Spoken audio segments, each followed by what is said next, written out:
ہم نے دیکھا ہے چھوٹے بچے کو کہ محمد سرمد دادا ابو دادا ابو، اب وہ اپنی ماں سے کہتا ہے مجھے لباس بھی ان کی طرح پہننا ہے، مجھے رومال بھی ان کی طرح اپنے کندھے پہ رکھنا ہے، مجھے امامہ بھی باندھنا ہے،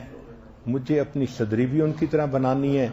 اور امی مجھے عصا بھی ان کی طرح رکھنا ہے۔ اور ایک دن کہہ رہا تھا امی مجھے داڑھی چاہیے مگر مجھے بابا کی طرح بلیک نہیں چاہیے، دادا ابو کی طرح وائٹ داڑھی چاہیے۔ تو اس سے پتہ چلتا ہے کہ بچہ کس لیول تک اپنے ماڈل کو کاپی کرنے کی کوشش کرتا ہے۔ چنانچہ یہ عاجز ایک دن بیان لکھ رہا تھا، چند دن کی بات ہے، کافی دیر ہو گئی تھی، وہ دیکھتا رہا کہ میں کئی گھنٹے سے ایک ہی جگہ بیٹھا ہوں، تو میرے پاس آیا، گود میں بیٹھ گیا، کہنے لگا دادا وہ آپ سو جائیں، بیان میں لکھ لوں گا۔ اب اس بچے کی یہ تھنکنگ اس نے مجھے حیران کر دیا کہ اتنا چھوٹا سا بچہ ہے اور وہ کہہ رہا ہے دادا ابو آپ سو جائیں، بیان میں لکھ دوں گا۔